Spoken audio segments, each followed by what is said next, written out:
গোটা রাজ্য সহ জেলা জুড়ে শুরু হয়ে গিয়েছে মুখ্যমন্ত্রী মমতা বন্দ্যোপাধ্যায়ের অনুপ্রেরণায় যুব সাথী নামক নতুন প্রকল্পের নাম নথিভুক্তকরণের কর্মসূচি।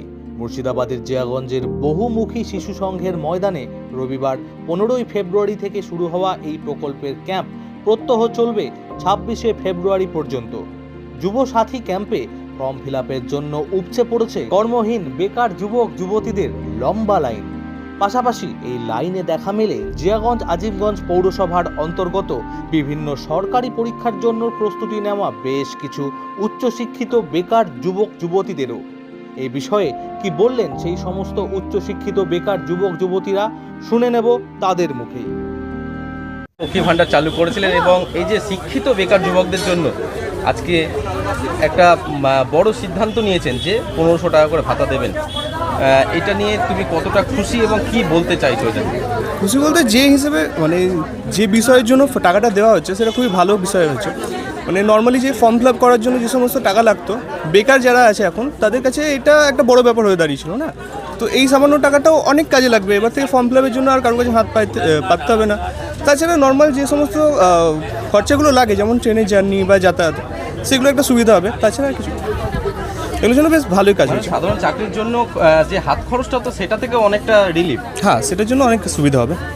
এটাতে তুমি খুশি? হ্যাঁ, নিশ্চয়ই। কি নাম তোমার? তন্ময় রায়। আমি গ্র্যাজুয়েট আছি বেঙ্গলি অনার্সে। আমার জিয়াগঞ্জেই বাড়ি। আমি এর জন্য আমরা খুবই উপকৃত। আমরা যেমন বাড়িতেই বসে থাকি, চাকরির চেষ্টা করছি, তার জন্য আমাদের ফর্ম ফিল আপ করতে হয়, অনেকটাই টাকা লাগে। তো সেই জন্য এটা পেয়ে আমাদের খুবই ভালো লাগছে। তো থ্যাংক ইউ তার জন্য। কি নাম? সুনেত্রা ভাদুরী।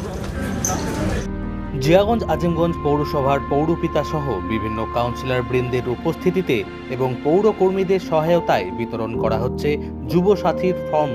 পাশাপাশি জোর কদমে চলছে নাম নথিভুক্তকরণের কাজও। সেই বিষয়ে জিয়াগঞ্জ আজিমগঞ্জ পৌরসভার 1 নম্বর ওয়ার্ডের কাউন্সিলর শুনুন। এটা তো বলার বলতে ধরো মমতা ব্যানার্জি হচ্ছে গোটা ভারতবর্ষের একজন প্র্যাকটিক্যাল পলিটিশিয়ান। এই প্র্যাকটিক্যাল পলিটিশিয়ান হওয়ার জন্য মমতা ব্যানার্জি নিজের মস্তিষ্ক প্রসূত এই প্রকল্প চালু করেছেন। শুধুমাত্র লক্ষ্মীর ভাণ্ডার কিংবা যুবসাথী দিয়ে ঘরের মধ্যে তো পয়সাটা যাচ্ছে না। এটা মনে রাখতে হবে যে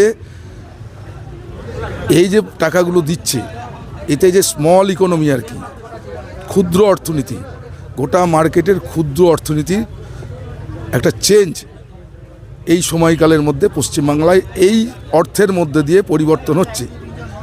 যারা সেদিন বলেছিল লক্ষ্মীর ভাণ্ডার কিংবা লক্ষ্মীর ভাণ্ডার চালু হওয়ার সময় যারা বলেছিল যে এটা খয়রাতি হচ্ছে, আমাদের রাজ্যের যিনি বিরোধী দল নেতা প্রতিদিন যেটা বলেছিলেন, ক্রিটিসাইজ করেছিলেন আমাদের রাজ্যের মুখ্যমন্ত্রীকে যে খয়রাতি করছে, দান খয়রাতি করছে, আজকে তারা এবং গোটা ভারতবর্ষের যারা বিজেপি পরিচালিত রাজ্য তারা মমতা ব্যানার্জির পথ অনুসরণ করছে। আর আমাদের রাজ্যের বিরোধী দলনেতা আজকে বলতে বাধ্য হচ্ছে যে ভোটের স্বার্থে, ওদের ভোটের স্বার্থে, আর মমতা ব্যানার্জি করছেন মানুষের স্বার্থে। আজকে বলতে বাধ্য হচ্ছেন যে ওনারা যদি ক্ষমতায় আসেন বেশি পয়সা দিবেন লক্ষ্মীর ভাণ্ডারে। স্বাভাবিকভাবে বুঝতে পারছো তোমরা যে এটা মমতা ব্যানার্জি কত প্র্যাকটিক্যাল আর ওরা কত জালিয়াতি। সেই জায়গায় দাঁড়িয়ে আজকে রাজ্যের আমি মনে করি শুধুমাত্র বেকার যুবকদেরকে কিংবা লক্ষ্মীর ভাণ্ডারের মধ্যে দিয়ে যুবসাথী কিংবা লক্ষ্মীর ভাণ্ডার শুধু না, গোটা রাজ্যের ক্ষুদ্র অর্থনীতির একটা বিশাল পরিবর্তন তৈরি হয়েছে।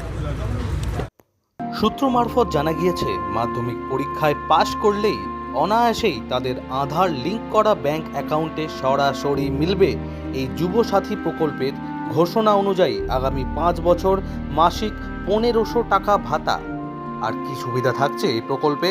কত বছর থেকে কত বছর বয়সীরা করতে পারবেন ফর্ম ফিল আপ, সেই সমস্ত বিষয়ে কি বললেন জিয়াগঞ্জ আজিমগঞ্জ পৌরসভার পৌরপিতা, শুনে নেব তার মুখেই।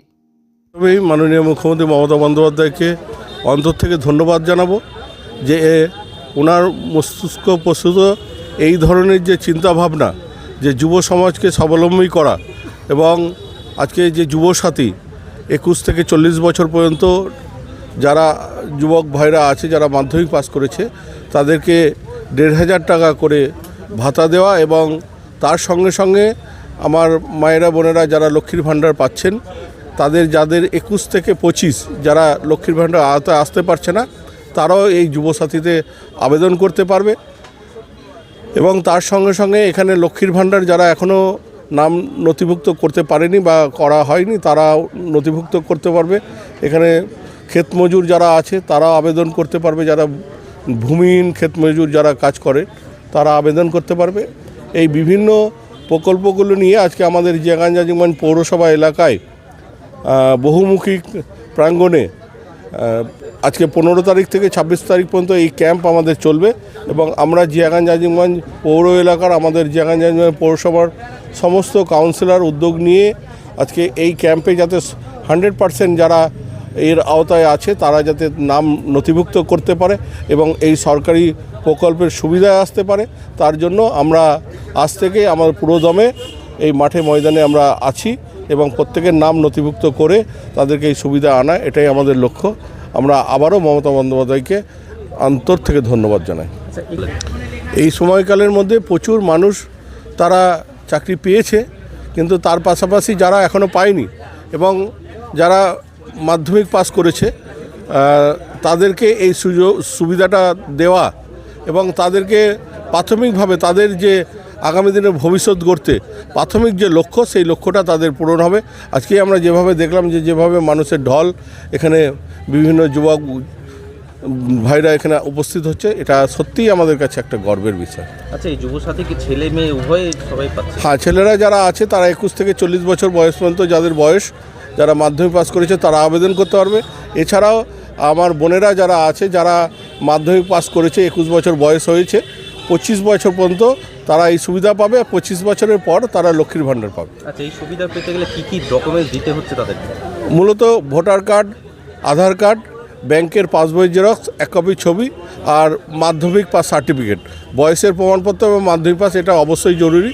নিয়ে এলে আমাদের ক্যাম্পে এখানে রেজিস্ট্রেশন হচ্ছে, এখান থেকে তারা সমস্তটা ফিল আপ করতে পারে। আচ্ছা, এই পরিকল্পনা বা এই ক্যাম্প কতদিন চলবে? আগামী 26 তারিখ পর্যন্ত। 26 তারিখ পর্যন্ত ক্যাম্প চলবে।